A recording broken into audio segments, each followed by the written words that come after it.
بسم اللہ الرحمن الرحیم وبہ نستعین انہ خیر ناصر ومعین وصلی اللہ علی محمد وآلہ الطاہرین۔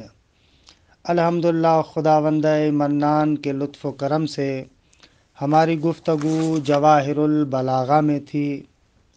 مبحث دوم خبر کی تأکید اور عدم تأکید کے بیان میں تھا۔ عرض ہوا کہ کہاں پر خبر کو مؤکد یعنی تأکید کے ساتھ لانا ضروری ہے اور کہاں پر خبر کو تأکید کے ساتھ لانا ضروری نہیں ہے۔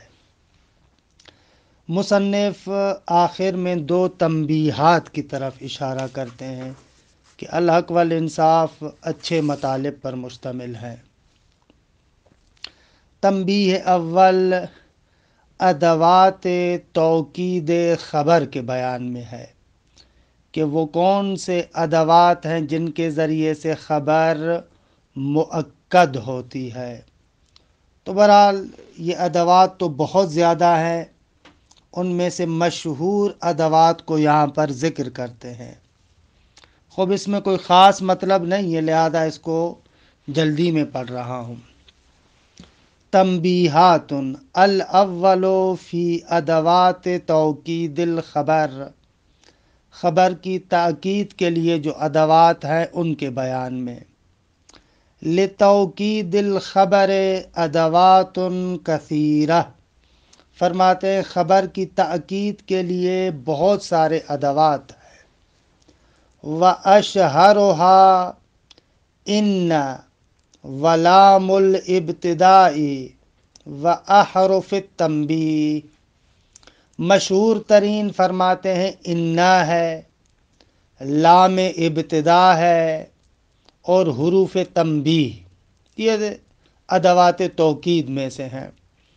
ان مفردات کے بارے میں الحمدللہ خداوند متعال کے لطف و کرم سے ہم نے مغنی الادیب باب اول میں مفصل گفتگو کی ہے کہ مفردات کے بارے میں بہترین کتاب باب اول ہے مغنی کا، لہذا یہاں پر مباحث کا تکرار نہیں کریں گے، ان کے بارے میں تفصیلاً گفتگو وہاں پر ہو چکی ہے۔ نحو الا ان اولیاء اللہ لا خوف علیہم ولا هم یحزنون، خبردار، بے تحقیق جو اولیاء خدا ہے ان پر نہ خوف ہوتا ہے اور نہ ہی حزن ہوتا ہے۔ اچھا دیکھیں، خوف اور حزن ان دونوں میں فرق یہ ہے کہ خوف مستقبل کی نسبت سے ہوتا ہے اور حزن ماضی کی نسبت سے ہوتا ہے۔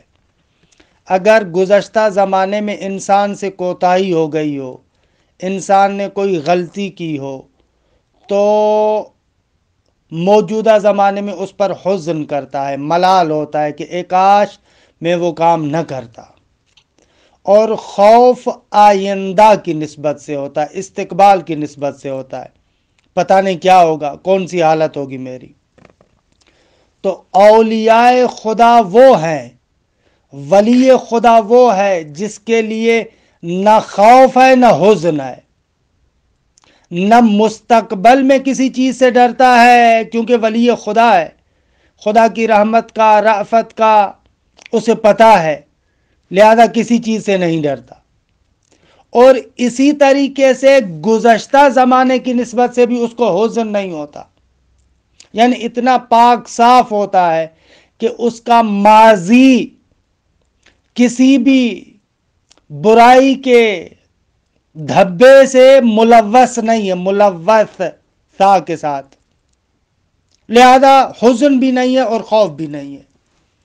اولیاء خدا کی یہ کیفیت ہے، یعنی ان کا ماضی بھی بے داغ ہوتا ہے اور مستقبل میں بھی خدا کی رحمت پر ان کو بہت زیادہ بھروسہ ہوتا ہے۔ لہذا اگر کسی کا ماضی کفر و شرک میں گزر چکا ہو تو اس کے لیے آپ نہیں کہہ سکتے ولا ہم یحزنون، حتماً اپنے اس کفر و شرک پر حزن میں مبتلا ہوگا، ملال ہوگا اس کو۔ والقسم، قسم بھی ادوات تاکید میں سے ہے۔ ونون التاکید، جو نون، دو نون تاکید ہیں، ثقیلہ اور خفیفہ۔ والحروف الزائدۃ المؤکدۃ للنسبہ، کہ آپ ادبیات میں پڑھتے ہیں کہ فلاں حرف حرف زائد ہے۔ خوب حرف زائد کا معنی یہ نہیں ہے کہ اس کا اصلاً کوئی مطلب نہیں ہے، نہ، اس نسبت کی تاکید کے لیے آتا ہے۔ الیس اللہ بکاف عبدہ، کیا بندے کے لیے خدا کافی نہیں ہے جو اس کے سامنے اپنے آپ کو ذلیل کر رہا ہے؟ کہ یہاں پر با اسی نسبت کی تاکید کے لیے ہے، یعنی واقعاً خدا اگر مومن اور بندہ اگر اس کامل ایمان کے ساتھ ہو تو یہ آیہ کریمہ دیگه عظیم آیت ہے، الیس اللہ بکاف عبدہ۔ وقد، قد تحقیقیہ، کہ ان میں سے عرض کیا کہ ہر ایک ادات کے مختلف معانی ہیں، تفصیلات مغنی باب اول میں ہے۔ وَأَمَّا شرطیہ، اما شرطیہ بھی کہتے ہیں کہ تفصیل و توکید کے لیے آتی ہے، کہ اصل میں بھی مہما یکن من شیئن، مثلاً فا اس طریقے سے، یہ اما اس طریقے سے آتا ہے جیسے ادبیات میں مغنی میں تفصیل سے بیان کیا ہے اس مطلب کو۔ وَإِنَّمَا وَإِسْمِيَّةُ الْجُمْلَہ، جملہ اسمیہ ہو وہ بھی تاکید پر دلالت کرتا ہے، کہ انشاءاللہ مضمون خبر میں اس نقطے کی وضاحت کروں گا کہ جملہ اسمیہ کا مدلول وضعی کیا ہے، اصل کس معنی پر دلالت کرتا ہے، جملہ فعلیہ اصل کس معنی پر دلالت کرتا ہے، ان میں کیا تفاوت ہے، کہ انشاءاللہ اس کو ہم بعد والے بحث میں جو آ رہی ہے مضمون خبر کے عنوان سے وہاں پر ذکر کرتے ہیں۔ یہ جو مشہور ہے کہ جملہ اسمیہ ثبات پر دلالت کرتا ہے، آیا واقعاً یہ حقیقت ہے یا نہ؟ مطلب کیا ہے کہ اس کی انشاءاللہ توضیحات مضمون خبر کے بحث میں جہاں پر یہ بحث کو چھیڑ رہے ہیں وہاں پر عرض کریں گے۔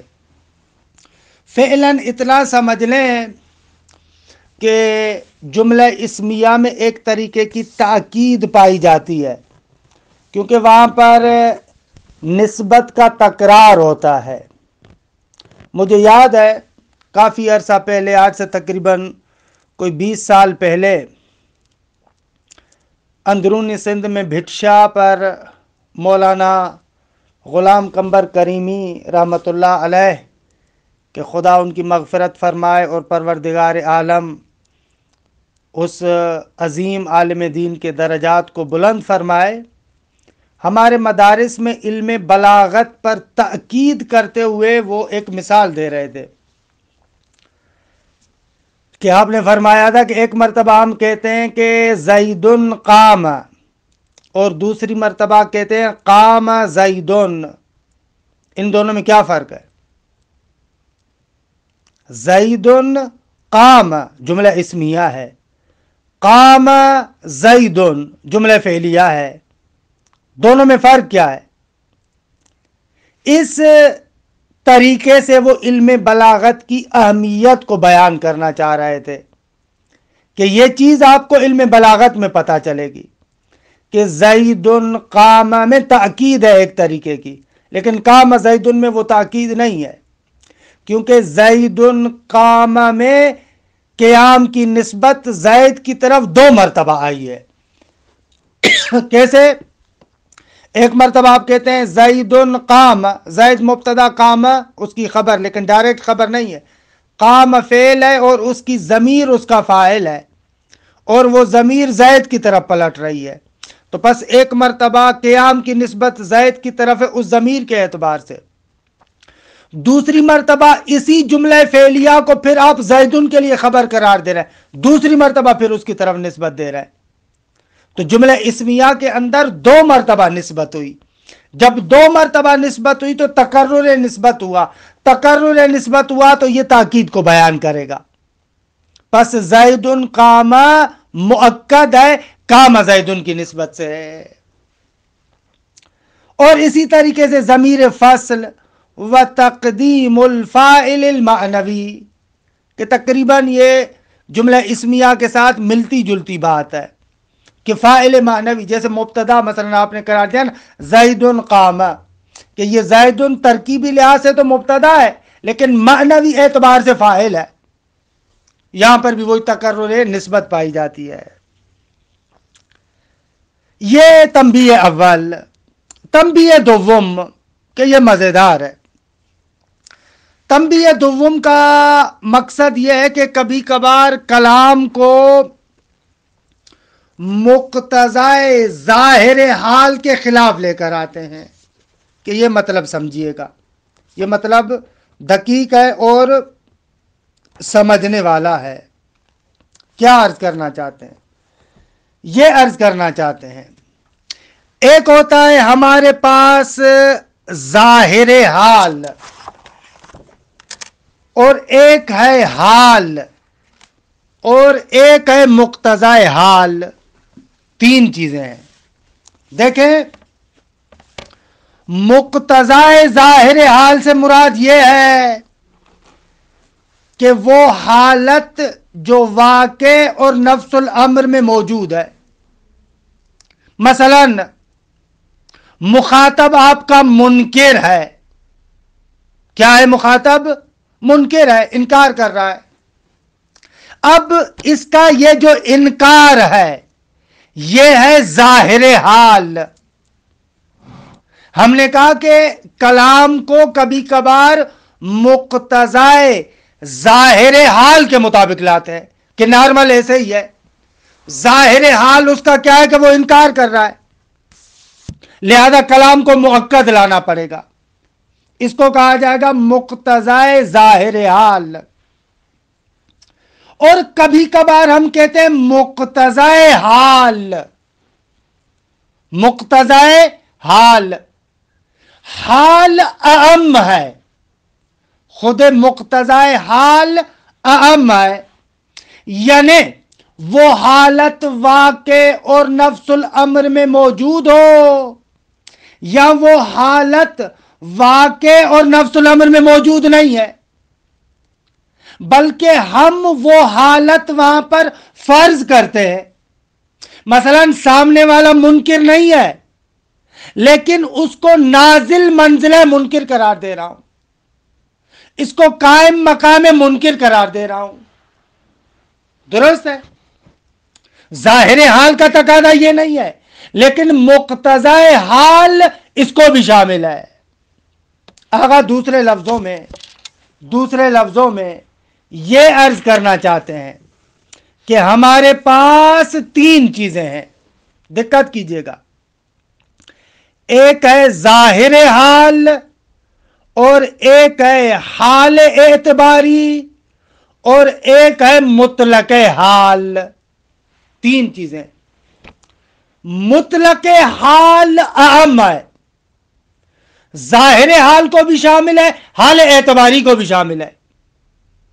اگر کہا جائے مقتضائے حال کے مطابق، چاہے وہ حال ظاہری ہو یا حال اعتباری ہو،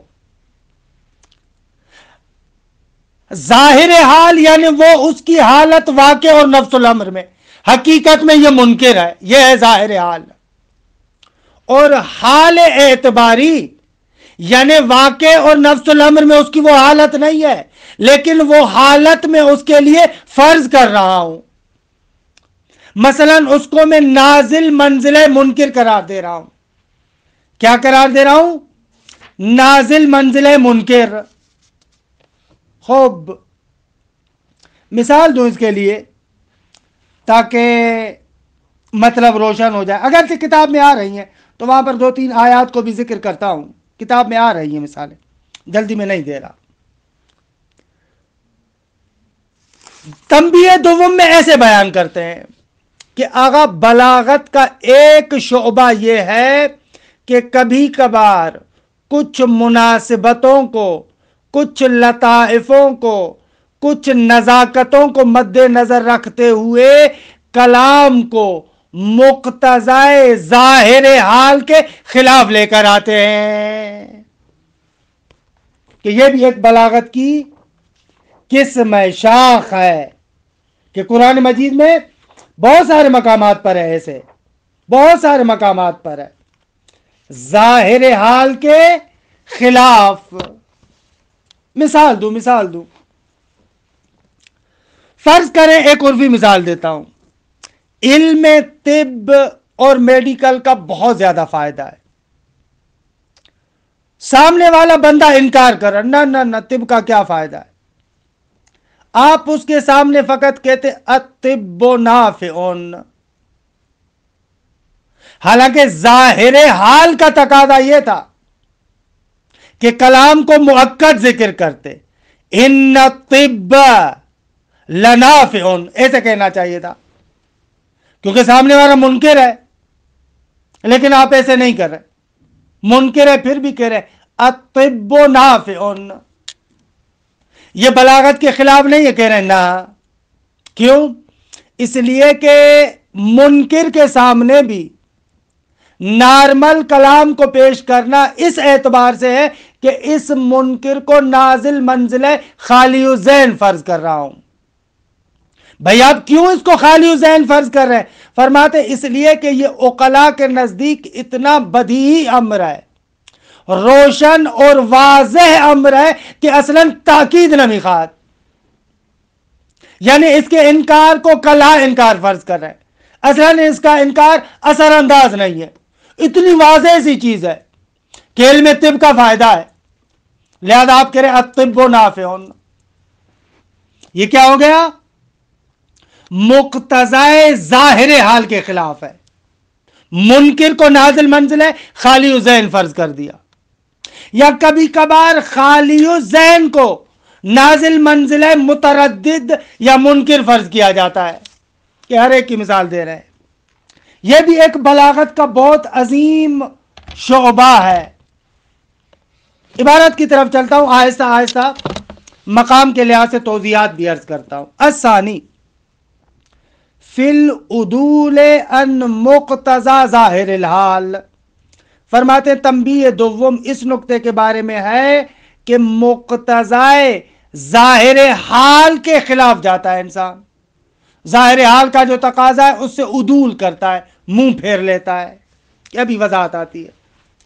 یسمى اخراج الکلام علی الاضرب الثلاثۃ السابقۃ اخراجا علی مقتضى ظاہر الحال۔ اگر وہ جو تین قسمیں ہم نے کلام کی ذکر کی، ان کے مطابق کلام کو لانا مقتضائے ظاہر حال کے مطابق لانا ہے۔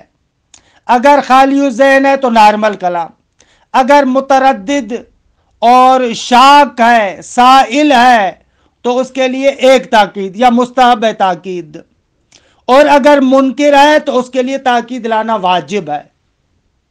جیسی اس کی حقیقت میں حالت ہے اس اعتبار سے کلام کو لے کر آئے، یہاں پر کہا جائے گا کہ مقتضائے ظاہر حال کے مطابق لائے، درست؟ وقد تقتضی الاحوال العدول عن مقتضى الظاہر، اور کبھی کبھار احوالات، امور تقاضا کرتے ہیں کہ ظاہر حال سے عدول کیا جائے۔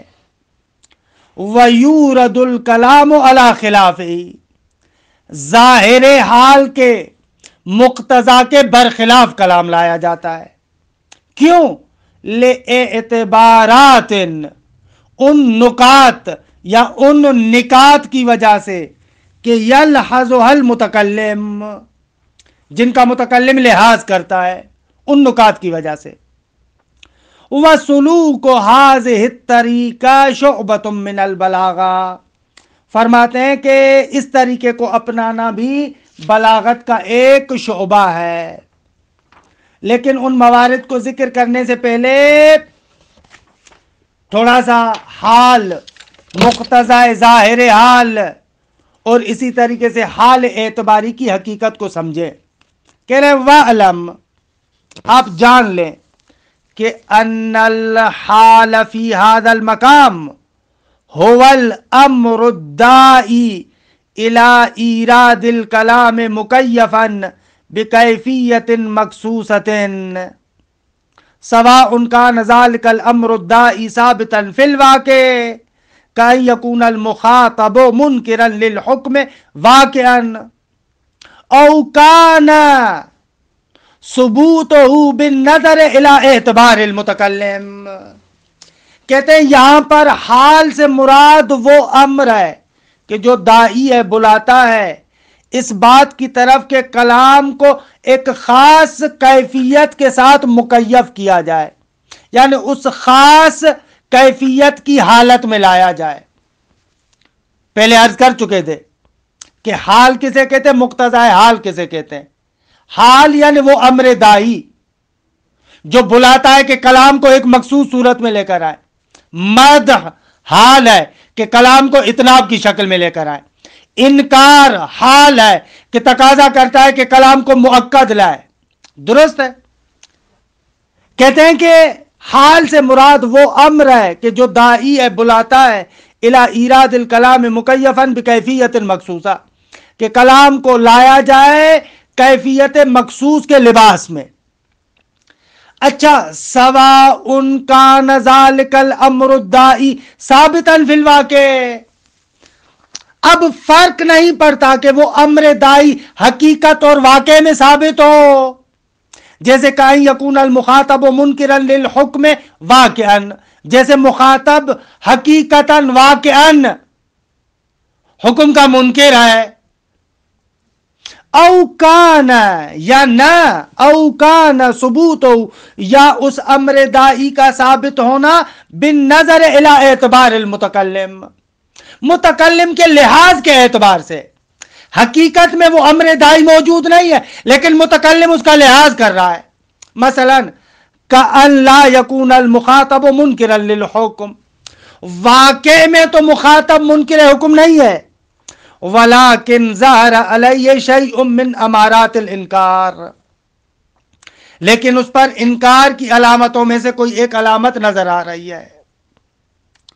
فَيُنَزِّلُهُ الْمُتَكَلِّمُ مَنزِلَةَ الْمُنْكِرِ، یہاں پر اس بندے کو متکلم قائم مقام منکر قرار دیتا ہے. وَيُؤَكِّدُ لَهُ الْخَبَرَ، اور اس کے لیے خبر کی کیا کرتا ہے، تاکید کرتا ہے. حقیقت میں منکر نہیں ہے لیکن کیونکہ انکار کی علامتیں اس کے وجود میں پائی جاتی ہیں ان کا لحاظ کرتے ہوئے اس کو نازل منزل منکر قرار دے رہا ہے. فالقسم الاول یسمى ظاہر الحال، جب امر دائی واقع میں موجود ہو اس کو کہیں گے ظاہر حال. والقسم الثانی، کہ جہاں پر وہ امر دائی واقع میں موجود نہیں ہے لیکن متکلم اس کا لحاظ کر رہا ہے تو اس کو کہا جاتا ہے حال اعتباری، ایسا حال ہے کہ جو حال اعتباری ہے، متکلم نے اس کا لحاظ کیا ہے.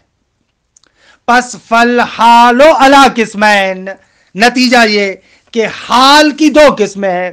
ایک ظاہر الحال کہ وہ امر دائی واقع اور نفس الامر میں موجود ہے. دوسرا الحال الاعتباری. نتیجتاً ان کے درمیان نسبت کیا ہوگی؟ خب نسبت روشن ہے. اقسام کو مقسم کی نسبت سے دیکھا جائے تو عام خاص مطلق کی نسبت ہے. مثلا کلمہ یا اسم ہے یا فعل ہے یا حرف ہے. کلمہ اسم فعل حرف کی نسبت سے عام ہے. ہر قسم کو مقسم سے دیکھیں گے تو عام خاص مطلق ہے. مقسم عام ہوگا، قسم خاص ہوگی. اور اقسام کی آپس میں ایک دوسرے کے ساتھ نسبت جو قسیم کہلاتے ہیں وہ تباین کی ہے. اسم فعل سے تباین کی نسبت رکھتا ہے، فعل حرف کے ساتھ تباین کی نسبت رکھتا ہے. اسی کو بیان کر رہے ہیں. حال ظاہر حال اور حال اعتباری سے عام خاص مطلق کی نسبت رکھتا ہے، لیکن ظاہر حال اور حال اعتباری کیونکہ قسیم ہے ان کے درمیان نسبت تباین کی ہے.